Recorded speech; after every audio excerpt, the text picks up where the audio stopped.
cour conditionnel et pesa ki mitindo to ordre na oma feske babanda koyamba banyukam et ordre oyo to jugement oyo et pesa makina mokolo ya le 7 juillet 2026 kasi est-ce que oma fez abandi koyamba banyukam est-ce que oma fez abandi ko appliquer court order to jugement ya cour conditionnel oye lobaki na ya banda ko yamba banyukam est-ce que abandi ko appliquer yango? Réponse ezali est-ce que banyukam bazali ko bwaka ngunda sikoyo soki te pona nini ti sikoyo oma fez azali ko landa jugement ya cour conditionnel ti tokomi na niveau nini entre oma fez na jugement ya cour conditionnel na banyukam biete makambo mikanda ezali na stress mingi ezali na souci mingi ezali difficile pona mutu oyo azana situation wana te a comprendre situation bozali nazo comprendre bino na ebi situation bozana kati e bo sala ete bo partager message oyo et comme la nyukam nyonso tu na kati Afrique du Sud.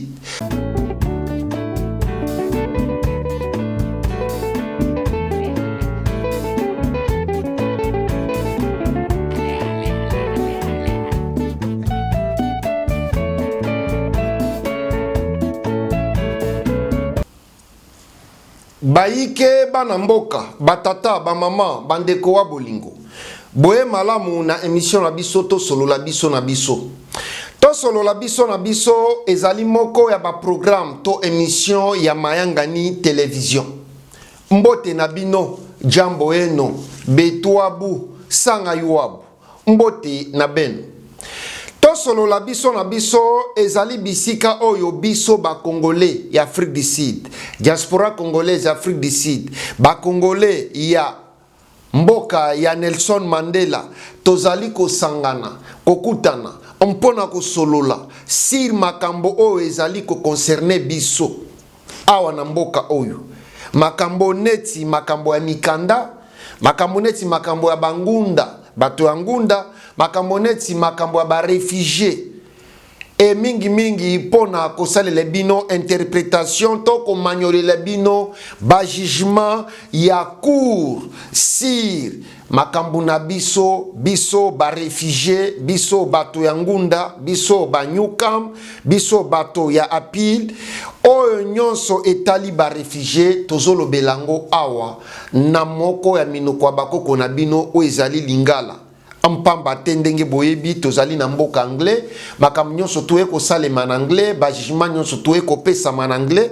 et mingi kati na communauté congolaise na biso na Afrique du Sud mingi bazolo anglais mingi bayebi anglais mingi bazo kango mingi pe bazo kate mingi pe bayebi kolobango te alors biso lokola bana misala na bino maison média elongo na ngai journaliste d'investigation mwana musala na bino tomi pesa musala wana ya ko servir bino communauté bino batata ba mama bandeko wa bolingo na ko faire comprendre bino nini elobami na monoko anglais sur makambo etali bino mabota na bino ba famille na bino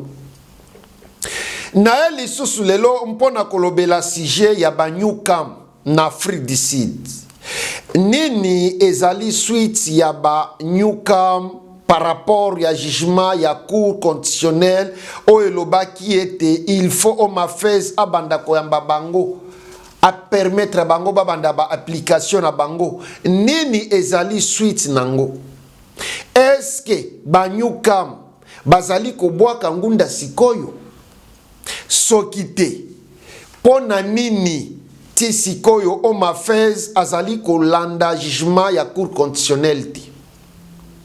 tokomi na niveau nini entre oma fez na jugement ya cour conditionnel na banyukam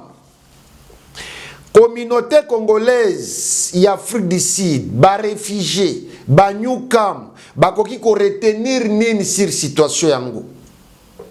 yango na ye na lombangu pona komanyolela bino na épisode na biso ya lelo na tosolo la biso na biso Mais avant na kota na détail bayike bana mboka, premièrement nazokende na lombangu pona ko remercier bino pona fidélité na bino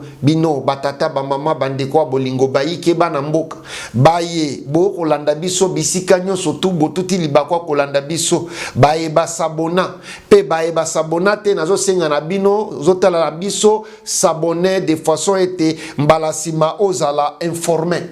bino ko s'abonner ko partager premièrement bozali ko sunga mingi ya bayike bana mboka banyukam o bazana difficulté à comprendre jugement en anglais ba comprendre na lingala facile ba comprendre bozo sunga bango ba comprendre na lingala facile po mingi kati ya banyukam oyo bayawa nanu baibi koloba anglais te bazo comprendre anglais te alors bazana idée te ni nezali koloba masir makambo etalivi na bango bomo na bango na kati ya mboka oyo donc yoko partager émission oyo ko partager information oyo ozali pe ko jouer rôle ya ko informer communauté na yo ko informer baike bana mboka pambate awa tozolo bela mingi makambo ya ba réfugié mais mingi ba congolais yango tozali kolobango na moko amino kwa bakoko na biso lingala ampoete boso sola malam. Merci pour la fidélité na bino pe pour la compréhension na bino. Nazali wabino Patrick Chimanga tata mayangani mwana ya mama Christine Kalanga ampeto lekimbala moko na matokolo bela lilo. Yali boso nalingi kobanda na ba fausse information to nalingi kobanda na kolobela ba fausse information oyo epesamaki na bandeko na biso banyuka ya Afrique du Sud na ba province nyonso tu ke ono esengeli bakende na omafez azoyamba batu sikoyo e banyukam oyo bandeko oyo mingi kati na bango bakendaki na omafez tango bakomi kuna omafez azongisaki bango mpamba te omafez nanu abanditi mingi ya banyukam oyo bakendaki omafez na posa ke babanda ba application na bango kasi omafez azongisaki bango mpamba te malgré jugement ya cour constitutionnelle oyo esengi na omafez epesi ordre na omafez epesi mpifo to ordonné omafez abanda koyamba banyukam a permettre banyukam babanda kosala ba application na bango mais omafez nanu abandite ko appliquer jugement wana yango bazongisaki baike bana mboka oyo to banyukam oyo basilaki na kokende na omafez. Alors mingi bazwaki souci mingi bazwaki stress mingi baebite nini basala e mingi kati na bango babengaki biso pona kolela ko expliquer alors na mekaki ko pesa réponse na moko mais na monike kozala vraiment musala ebele pambate bato bazolanda biso ebele na kati Afrique du Sud mobimba vomie na ya na sala émission na tosolo la biso na biso on peut te message oyo ezala na facilité ya kokomela mutu nyonso tu bisika bozali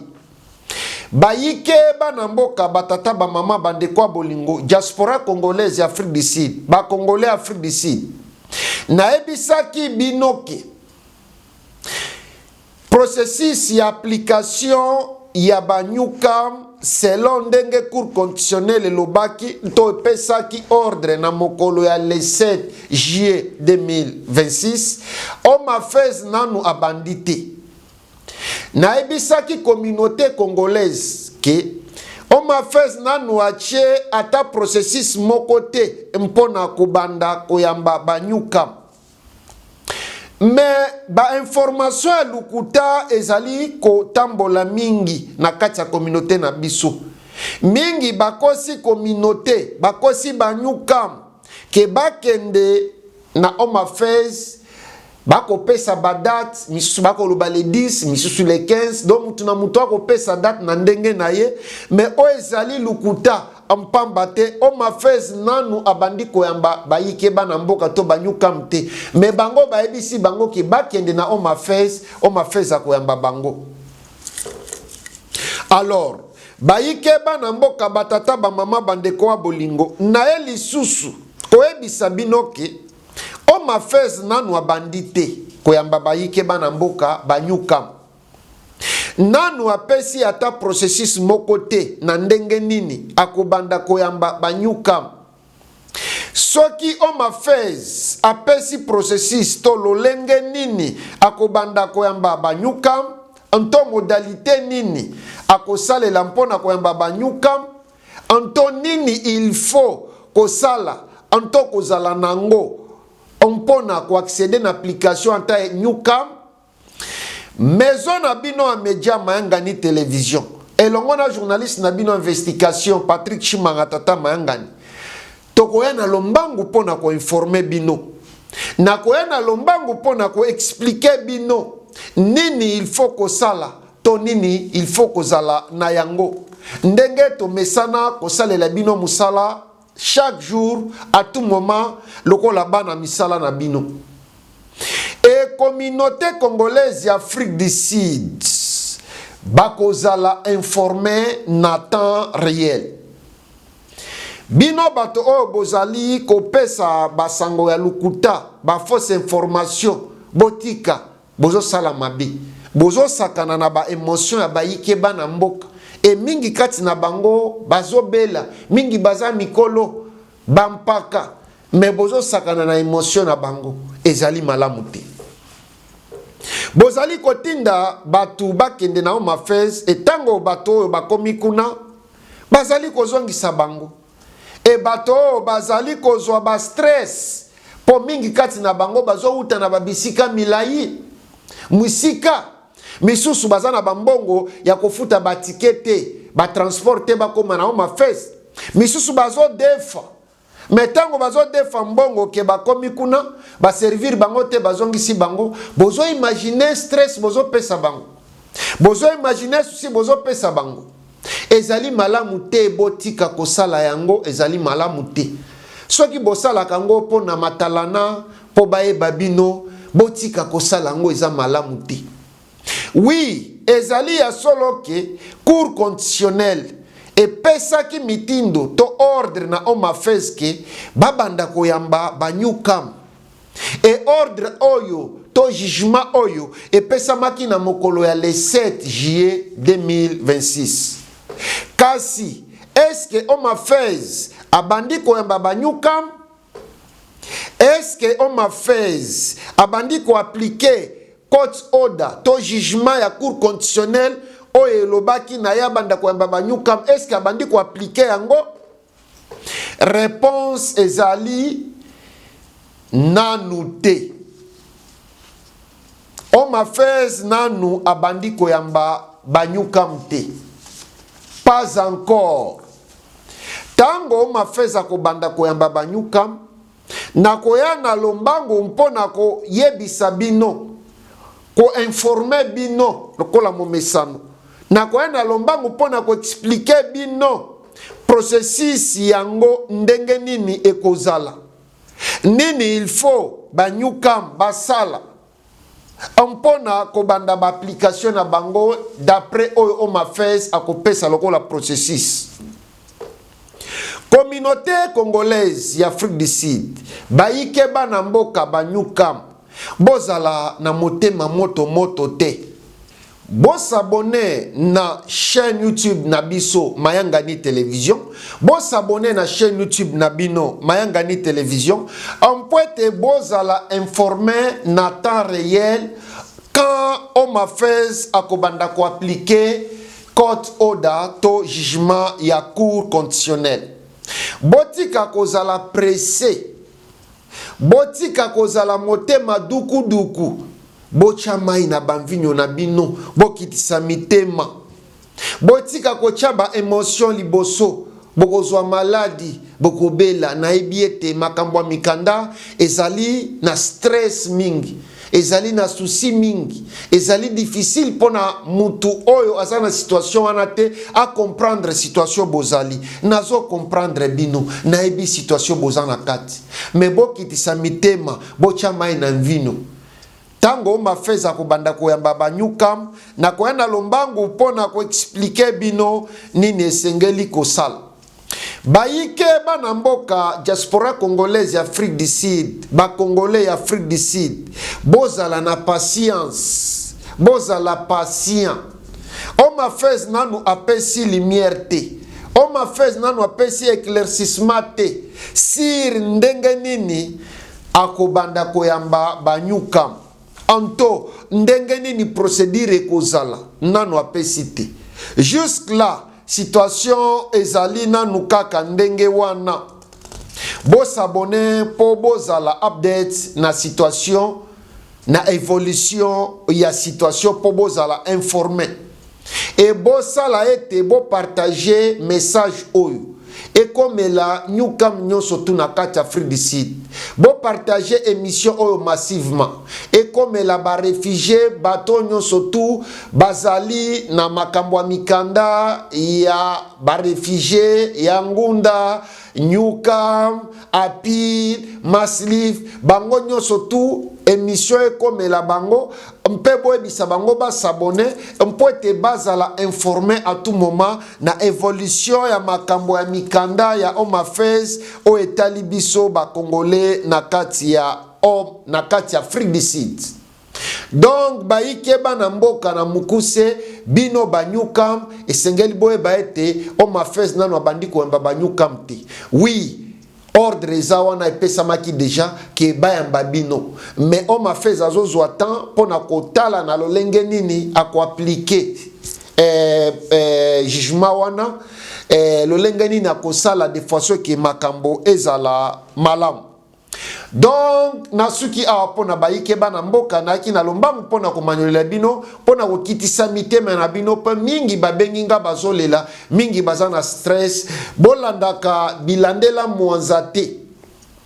boka pe biyokela mwanza te bolanda n'importe qui te bolanda ba chaîne na ba bisika oyo bako informer bino bako pesa bino ba information ezali ya solo o ezali verifiable o euti na source o ezali te pona ko mislead bino mais pona ko orienter bino po bozala na ordre na mibeko ya Afrique du Sud bozala na ordre na ba jugement ya Afrique du Sud e boye bandenge ni na ko salela ngo mpona bolamu na bino pe bolamu ya bana na bino.